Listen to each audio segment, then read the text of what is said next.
चला, कादंबरी जी बाणभट्टाने लिहिली आहे पूर्व भाग आणि उत्तर भाग. असं म्हणतात की कादंबरीचा पूर्व भाग हा बाणाने लिहिला आणि उत्तर भाग जो आहे तो मिलिंद भट किंवा पुलिंद भट नावाचं एकच नाव आहे, मिलिंद भट किंवा पुलिंद भट त्यांनी लिहिला त्याच्या मुलाने. म्हणजे 4 मुलं होते बाणाला. बाणाने एकदा ठरवले की आपल्या जे साहित्यातलं काम आहे तो कोणता मुलगा पुढे नेऊ शकते, कशात कुणाचा रस आहे. म्हणजे प्रत्येकाची आवड वेगवेगळी राहते. त्या आवडीनुसार बाणाच्या परीक्षेमध्ये कोण पुलिंद भट खरे ठरले आणि त्यांनी म्हणजे परीक्षा घेतली होती बाणाला. एक झाड दाखवलं थोडं दूरवर आणि विचारलं हे काय आहे.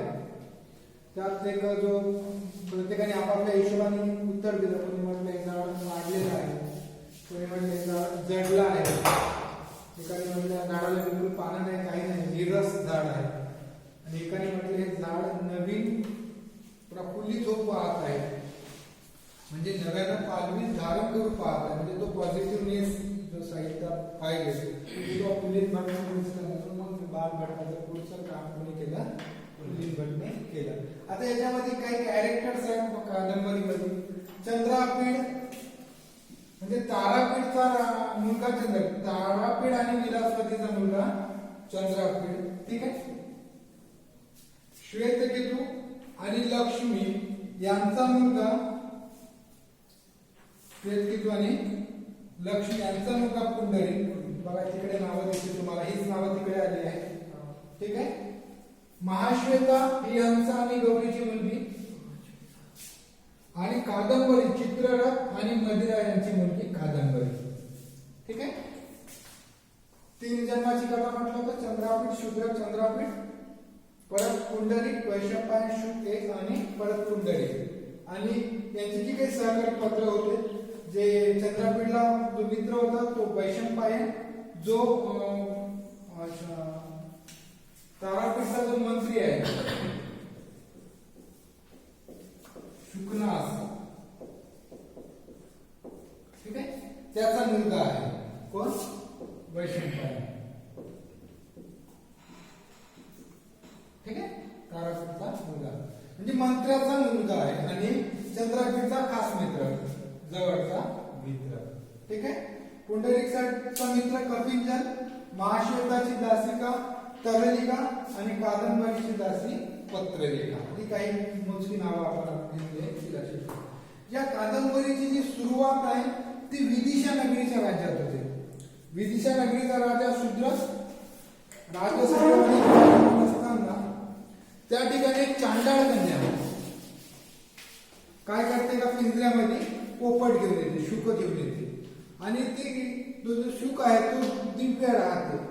त्या शुकला पाहल्या राजा म्हणतो की हा कोणतरी दिव्य आहे, हा असा कसा का पिंजऱ्यात. मग तो शुक जो आहे ज्यावेळी तो जाबाली मुनीच्या आश्रमात जातो, म्हणजे त्या उडताना त्याला सांगतो की त्याचं जे दुःख आहे की त्याच्यात एका ज्या झाडावर तो होता त्या असुर टोळीने काय केलं, त्याच्यावर आक्रमण केलं आणि सगळे ते झाडावरची जी काही पोपटाची खोपट होती ती जिचे पोपट मारून टाकले, खाल्ले काही, असे म्हणजे पूर्ण उद्ध्वस्त करून टाकलं ते रान. त्याच्यामध्ये हा जो शुक आहे, हा शुक त्याच्या वडिलाच्या पंखामध्ये कसा तरी लपून जेव्हा फेकलं गेलं त्या पोपटाला, त्या सोबतच खालती आला.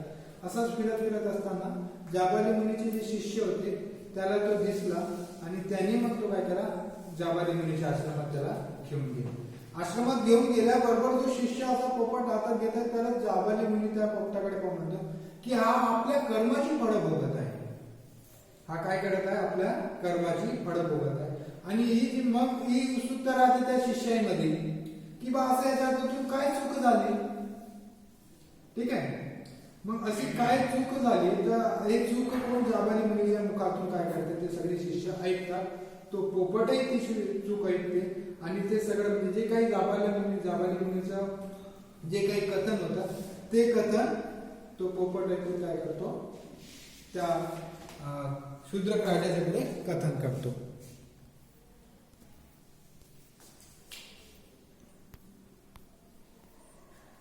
एरोप्लेनवर नाही टाकलं तर परत सगळी मेहनत पाण्यात चालली जाते. ठीक आहे. आता शूद्रच्या सभागृहात राजदरबारात शुक हा काय सांगतो की तारापीठ नावाचा राजा होता आणि तो त्याच्या पत्नीला देवत्व प्राप्त झाला आणि त्याला चंद्रापीठ म्हणजे तिने स्वप्नामध्ये चंद्राचा काय पाहिला, कोर पाहिला. म्हणजे भरपूर दिवस पासून त्याला पुत्र होत नव्हते तारापीडाला. तारापीड त्या चिंतेत होता, पण एक दिवस काय झाला, त्याच्या पत्नीने स्वप्न पाहिलं. त्या स्वप्नामध्ये ती काय पाहते की तिच्या उदरामध्ये चंद्रकोर फुलत आहे.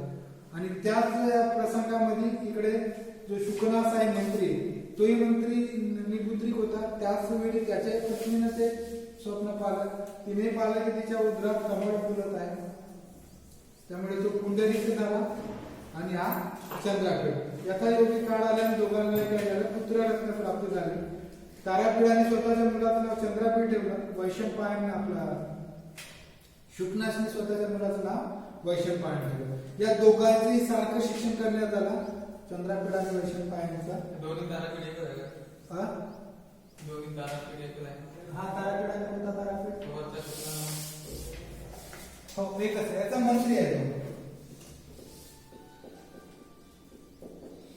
मंत्री आहे शुकनास तारापीडाचा. म्हणजे मंत्र्याला मुलगा झाला आणि राजालाही झाला. राजाने आपल्या पोराचं नाव ठेवलं चंद्रापीठ, मंत्र्याने ठेवला वैशंपायन. ठीक आहे. हे दोघंही म्हणजे अगदी भावासारखे राहत होते. सगळी विद्यासारखी शिकवली गेली आहे. मग राज्याभिषेकाची वेळ आली युवराजपदी. मग तारापीडाला युवराजपदी राज्याभिषेक केला तर शुकनासाने अनेक उपदेश दिले. मग तो एक चॅप्टर आपल्याला शुकनासोपदेश आहे की राजवैभव भोगत असताना काय काय गोष्टीचं आपण पालन केलं पाहिजे, काय काय गोष्टीची काळजी घेतली पाहिजे, जेणेकरून आपल्या हातात असलेलं राज्य आपल्यापासून दूर जाणार नाही. मग बारीक बारीक गोष्टी आपण त्या चर्चेला मागे म्हणजे दारू असतील, व्यसनं असतील, पैसा असेल, रूप सौंदर्य असेल, आपल्या स्वतःचा गुरु असेल, हंपण असेल, या सगळ्या गोष्टीचं बारीक बारीक विवेचन कोणी केलं होतं, शुकनासाने सांगितलं चंद्रापीडाला. चंद्रापीड तसा हुशार. मग हे झाल्याच्या नंतर चंद्रापीड आणि वैशंपायन हे दोघेही कुठे निघाले, आपलं राज्य कुठपर्यंत आहे त्या साम्राज्याचं करायला ते म्हणजे आपण काय म्हणतो त्याला प्रवासाला निघाले. राज्य लांबीपर्यंत राज्य पाहण्यासाठी ते दोघेही सगळं सैन्य घेऊन. त्याला एक यज्ञ अश्वमेध यज्ञ परत एक होता. म्हणजे अश्व सोडून तो अश्व जिथपर्यंत जाईल तिथपर्यंत तो त्या राज्याचा काय होता साम्राज्य असं समजलं जाईल. तिथपर्यंत त्या अश्वाला कोणी अडवणार नाही. तर ते या यज्ञावर निघाले. फार दूर आल्याच्या नंतर अच्युत सरोवर आला. अच्युत सरोवराच्या जवळ चंद्रापीड काय झाला, एक किन्नर म्हणजे मनुष्य योनी आणि प्राणी योनी या दोन्ही योनीमध्ये असणारा एक पक्षी.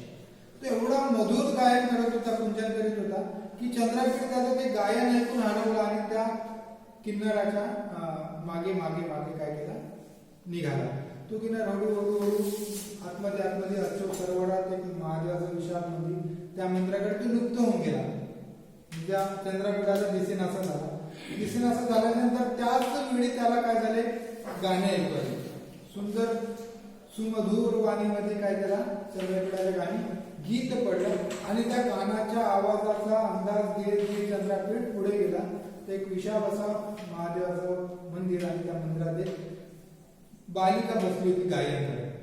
तिला डिस्टर्ब न व्हावा म्हणून तो काय केला, आपला बाहेरच थांबला, पूर्ण गाणं ऐकून घेतलं आणि नंतर मग त्या मुलीला सुंदर मुलगी होती, बालिका होती, तिला विचारलं की या निर्जन ठिकाणी तू कोण आहे आणि अशी का, म्हणजे कोणीच नाही तुझ्यासोबत. त्यावेळी ती सांगते की मी कोण आहे, महाश्वेता आहे. कोणाची मुलगी आहे सांगते ती, हंस आणि गौरी यांची मी मुलगी आहे महाश्वेता. म्हणजे एवढं सगळं राजवैभव आणि चांगले जीवन असताना अशा निर्जन ठिकाणी का, तर ती तिचं एक कथानक सांगते, ती स्वतःची स्टोरी सांगते की म्हणते तर तिचं दुःख ती काय करते याच्यापुढे प्रकट करते. ते करायच्या अगोदर त्या चंद्रापीडाचा अतिथी सत्कार वगैरे ते व्यवस्थित करते, त्याला प्यायला पाणी खायला फळं वगैरे घेऊन स्वतःच जे काही दुःख आहे ते सांगते. ती सांगते की मी आणि माझी आई लक्ष्मी गौरी याच इथे येत होतो, याच मंदिरामध्ये पूजेला येत होतो. हे जे सरोवर आहे या सरोवरामध्ये पुंडरीक नावाचा एक युवक त्याच्या मित्रासोबत कपिंजलासोबत तोही इथे स्नानासाठी येत होता. आणि एक दिवस तो आला असता, त्याच्या कानामध्ये जी काही पुष्प मंजिरी होती पुंडलिकाच्या, ती मला खूप आवडली. म्हणजे सुगंधित होती आणि परत त्या पुष्पमंजिरीने तो काय होता, सुशोभित होत होता. मग ती आकर्षित झाली आणि ती म्हणते की दोघंही आम्ही एकमेकाकडे जेव्हा आकर्षित झालो, पाहायला आम्ही प्रेमात पडलो. कोण? महाश्वेता आणि पुंडलिक. पण पुंडलिकाचं च्या याच्यात होते की लवकर मिलन व्हावं का भेट व्हावी, पण मी एका चांगल्या कुळात जन्मलेली असल्यामुळे मी काही माझं घर सोडू शकले नाही. म्हणजे त्याची अपेक्षा होती का भेट व्हावी, पण त्याची काही ती भेट होऊ शकली नाही. आणि त्या याच्यात म्हणजे त्यांनी कपिलदेवाला देखील पाठवलं माझ्याकडे की तो खूप व्याकुळ झाला आहे, तुम्ही एकदा त्याला भेटा.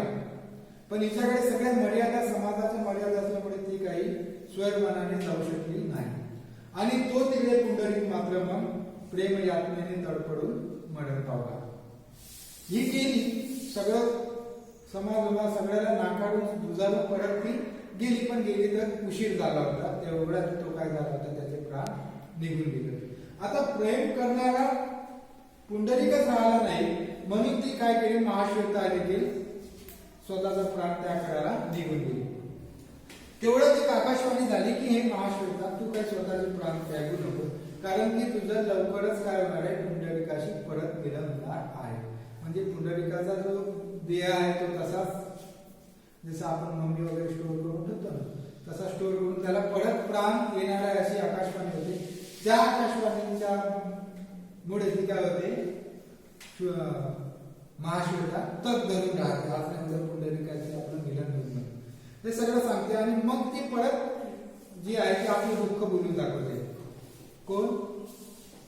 महाश्वेता. महाश्वेता म्हणते की माझं असं झालं त्याच्यामुळे माझी जी मैत्रीण आहे ती मैत्रीण पण हा जन्म विवाह करणार नाही, म्हणून काय केला, कुमारी व्रत जे आहे, कुमार व्रत, हा जन्म मी काय कुमारी लग्न करणार नाही असं तिने काय केलं, व्रत घेतलाय. तुम्ही आता एवढे दूर आले, तुम्ही विद्वान आहात, समजूतदार आहात, तुम्ही 2 शब्द माझ्या मैत्रिणीला सांगा, सखीला सांगा. म्हणून ही महाश्वेता चंद्रापीठाला घेऊन कुठे जाते, कादंबरीकडे जाते. महाश्वेतीची मैत्रीण कादंबरी, ही महाश्वेतीची दासी आहे करलिका, दासी, आणि महाश्वेतीची मैत्रीण आहे कादंबरी. कादंबरीकडे जेव्हा याला घेऊन जाते चंद्रापीठाला, चंद्रापीठ महाश्वेताला कादंबरीला पाहतो, कादंबरी चंद्रापीठाला पाहते.